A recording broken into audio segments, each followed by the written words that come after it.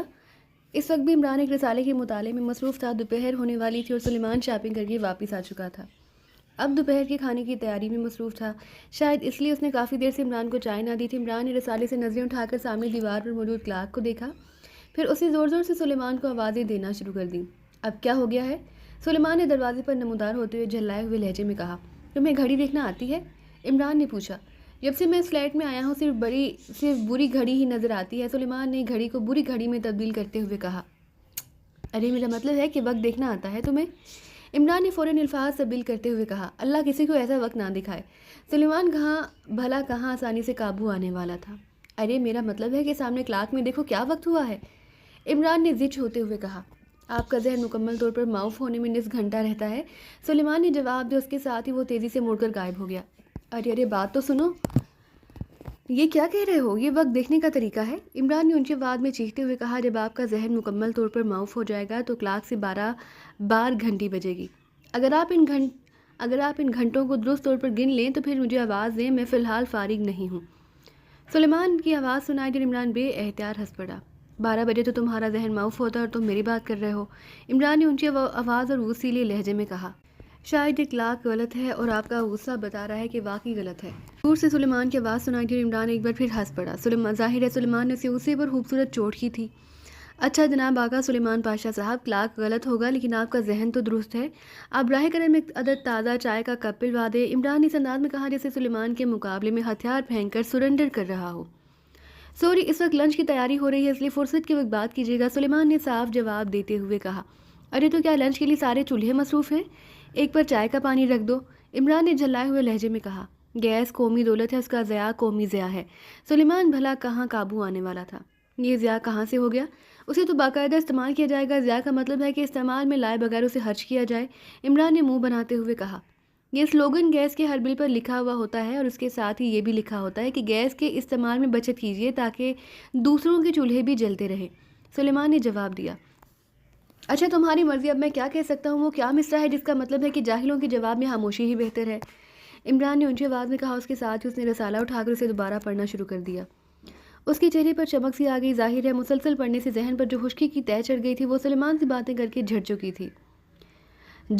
اسے معلوم تھا کہ چائے ابھی آ جائے گی. سلیمان نے پہلی بار کہنے پر ہی دیگچی چولہے پر چڑھا دی ہوگی اور پھر واقعی تھوڑی دیر بعد سلیمان چائے کا ایک کپ اٹھائے اندر داخل ہوا. کاش بڑے صاحب آپ کو کسی اچھے سے اسکول میں داخل کراتے تاکہ آپ کو فارسی زبان بھی آ جاتی. جواب جاہلہ خاموشی باشد کا جو مطلب آپ نے بتایا اس کا یہ مطلب نہیں ہوتا، بلکہ اس کا مطلب ہوتا ہے کہ چونکہ جاہل کو کچھ آتا نہیں اس لیے وہ جواب دینے کی بجائے خاموش ہو جاتا ہے، جس طرح آپ خاموش ہو گئے تھے. سلیمان نے چائے کی پیالی میز پر رکھتے ہوئے کہا تو عمران اپنی عادت کے خلاف بے احتیاط کھلکھلا کر ہنس پڑا. تمہاری اس بات سے مجھے فارسی کے ایک بڑے شاعر کا واقعہ یاد آ گیا. وہ ایک مسجد کے قریب سے گزر رہا تھا کہ اپنا نام سن کر رک گیا. اس نے سنا کہ مسجد کے صحن میں استاد بچوں کو اس کے شعر پڑھ کر ان کا مطلب بتا رہا تھا. وہ کھڑا سنتا رہا. جب استاد مطلب بتا چکا تو اس نے ایک طویل سانس لیتے ہوئے ایک شعر پڑھا جس کا مطلب ہے کہ اگر استاد اور ایسا مدرسہ ہوگا تو بچوں کا کام تمام ہو کر ہی رہے گا، کیونکہ استاد صاحب اس شاعر کے شعروں کا الٹا مطلب بتا رہے تھے جیسا تم نے بتایا ہے. عمران نے چائے کی پیالی اٹھاتے ہوئے مسکرا کر کہا. اب استاد کیا کریں، شاعر بھی تو رگے گل سے بلبل کے پر باندھتے ہیں. سلیمان نے کہا اور واپس مڑ گیا تو عمران اس کے اس خوبصورت جواب پر ایک بار پھر کھلکھلا کر ہنس پڑا. وہ سلیمان کا مطلب سمجھ گیا تھا کہ بعض اوقات شاعر حضرات ایسے شعر کہہ جاتے ہیں جن میں لفاظی کے سوا اور کچھ نہیں ہوتا. اور پھر اس نے چائے کی پیالی خالی کر کے رکھی ہی تھی کہ فون کی گھنٹی بج اٹھی تو عمران نے ہاتھ بڑھا کر ریسیور اٹھا لیا. رگے گل سے بلبل کے پر باندھنے والا علی عمران MSc آکسن بول رہا ہوں. عمران نے کہا. یہ رگے گل سے بلبل کے پر باندھنے کا کیا مطلب ہوا عمران صاحب؟ دوسری طرف سے بلیک زیرو کی مسکراتی ہوئی آواز سنائی دی. یعنی ناممکن کام. عمران نے جواب دیا تو بلیک زیرو بے احتیاط ہنس پڑا. ویسے بظاہر تو بڑا خوبصورت فکر ہے، آپ کو کس طرح یاد آ گیا؟